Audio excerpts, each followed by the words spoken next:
अस्सलाम वालेकुम। आप देख रहे हैं क्रिकेट यूनिवर्स और मैं हूँ इशफाक शाह। चैंपियंस ट्रॉफी की आमद है और बहुत सारी खबरें आपको रोज सुनने को मिल रही हैं, तो हम आपके सामने दो ऐसी खबरें ले आ रहे हैं। एक खबर तो सिर्फ एक ही प्लेयर पर मुश्तमिल है और बाकी दो दूसरा खबर है वो भी बड़ा ही इंपॉर्टेंट है और चैंपियंस ट्रॉफी के आने से पहले यकीनन सारे लोगों को उस खबर की बेचैनी से इंतजार रही होगी और इंतजार रहेगी भी। पहला खबर ये है कि हम एक प्लेयर के बारे में बताएंगे कि वो प्लेयर है जिसके नाम से बहुत सारे जो दुकानदार की दुकानदारी चलती है, उनकी रोजी रोटी चलती है। कुछ लोग उसको किंग बुलाते हैं, कुछ लोग उसे प्लास्टिक का किंग कहते हैं और कुछ लोग उसे दूसरे अल्फाज से या दूसरे अलकाबात से नवाजते हैं। वो है बाबर आजम। यकीनन आपको उसका नाम पहले ही समझ आ गया कि मैं बाबर आजम के बारे में बताना चाहता हूँ। तो वो हकीकत क्या है? हालाँकि यहाँ तक भी बताया गया कि बाबर आज़म अब टीम में इतना इम्पोर्टेंट नहीं रहा। अब उसकी जो एक आप कह सकते हैं कि एक स्टार है, वो स्टारशिप उसमें नहीं रही, क्योंकि उसे अब कोई ब्रांड स्पॉन्सर नहीं करेगा या उसको अपना एम्बेसडर नहीं बनाएगा, तो ये तमाम बातें गलत साबित हो गई।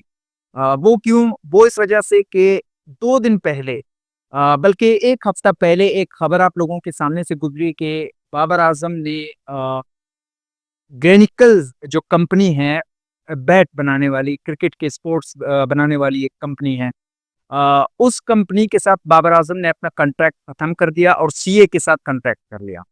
अब सीए कंपनी के साथ उसने जब कॉन्ट्रैक्ट कर लिया तो मुख्तलिफ कयास आराइयाँ होने लगी।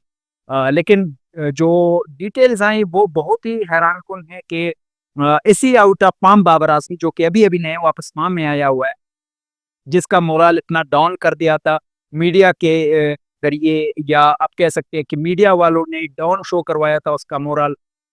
उसको सीए कंपनी ने 7 करोड़ रुपए के एवज़ जो है वो अपनी बैट की स्पॉन्सरशिप, मतलब उसको पे करेंगे, 7 करोड़ रुपए पाकिस्तान। इसके अलावा अगर बाबर आज़म 50 या सेंचुरी स्कोर करेगा, उसके ऊपर मज़ीद कंपनसेशन दी जाएगी उसे। मतलब ये बहुत ही ह्यूज अमाउंट है पाकिस्तान के क्रिकेट में। आप ये कह सकते हैं कि इतना बड़ा स्टार नहीं आया कि जिसे कंपनीज इतने बड़े जो है मतलब पैसों के एवज उसे अपना ब्रांड एम्बेसडर बनाएं या उसको अपनी कंपनी की पब्लिसिटी के लिए उसको इस्तेमाल करें। और जब बाबर आजम ने ये साइन कर दिया था सीए के साथ, तो ये साउथ अफ्रीका का दूसरा टेस्ट चल रहा था। तो दूसरे टेस्ट तो 4 दिन तक चली, 5वाँ दिन रहा ही नहीं।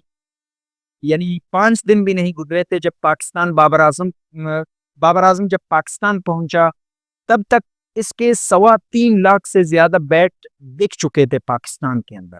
मतलब ये एक बहुत ही हैरानकुन आप कह सकते हैं कि बात है कि इतने ये प्लेयर जिसको सोशल मीडिया के ज़रिए बहुत सारे यूट्यूबर ट्विटर के ऊपर और हर जगह उसे गिराने की कोशिश की गई, उसे नीचा दिखाने की कोशिश की गई। लेकिन एट द एंड इज़्ज़त और ज़िल्लत देने वाला ऊपर की ज़ात है।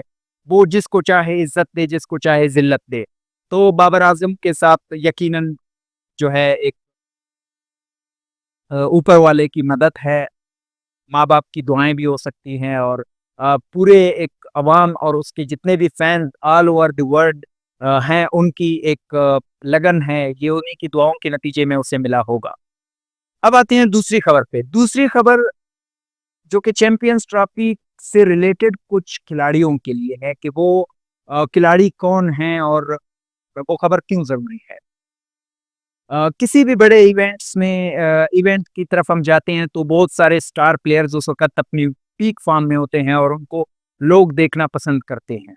इवन कि अगर आप 2015 में देखें तो एबी डिविलियर्स और ब्रेंडन मैकुलम, कुमार संगकारा और डेल स्टेन, ऐसे बड़े-बड़े प्लेयर्स थे जो जो अपनी फ़ॉर्म में थे। यकीनन लोग 2015 के वर्ल्ड कप को उसी वजह से बहुत ज़्यादा एन्जॉय कर चुके हैं। इसके अलावा 2019 में आप पाएँगे तो बेन स्टोक्स, जॉस बटलर और गप्टिल, ऐसे बहुत बड़े-बड़े प्लेयर थे। इयान मॉर्गन, ये तमाम प्लेयर ऐसे थे जिनको लोग देखना चाहते थे। विराट कोहली। अब 2023 की अगर हम बात करते हैं तो उसमें भी बहुत बड़े-बड़े प्लेयर्स थे। इसी तरह से चैंपियंस ट्रॉफी जब भी आ जाता है तो उसमें भी लोगों को इंतज़ार रहता है जो पीक फॉर्म में अपने प्लेयर्स होते हैं। तो इस जो चैंपियंस ट्रॉफी का जो इवेंट है, जो जिसको पाकिस्तान होस्ट करना है, पाकिस्तान के ग्रुप स्टेज में 2 मैचेस, और यकीनन अगर पाकिस्तान सेमीफाइनल पहुंचता है तो फाइनल भी पाकिस्तान का पाकिस्तान में ही होगा। यानी 3 मैचेस तो सेमीफाइनल तक कंफर्म है, पाकिस्तान में ही होंगे। इंडिया और पाकिस्तान के इंडिया वर्सेस पाकिस्तान के अलावा, जो कि यूएई में खेला जाने वाला है।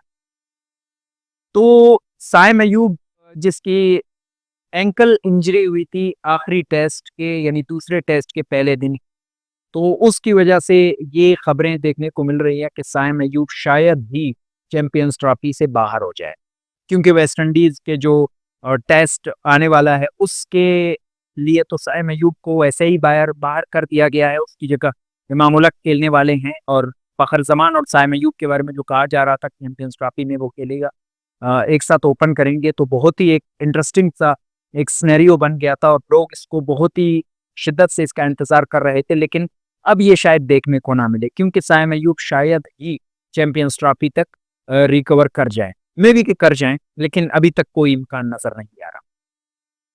और दूसरी तरफ हम जाएंगे ऑस्ट्रेलिया, जो कि मतलब सबसे इम्पोर्टेंट, जिसने अभी अभी बॉर्डर गवास्कर ट्रॉफी जीत लिया था, और वर्ल्ड टेस्ट चैंपियनशिप के फाइनल के लिए तैयार बैठे हुए हैं।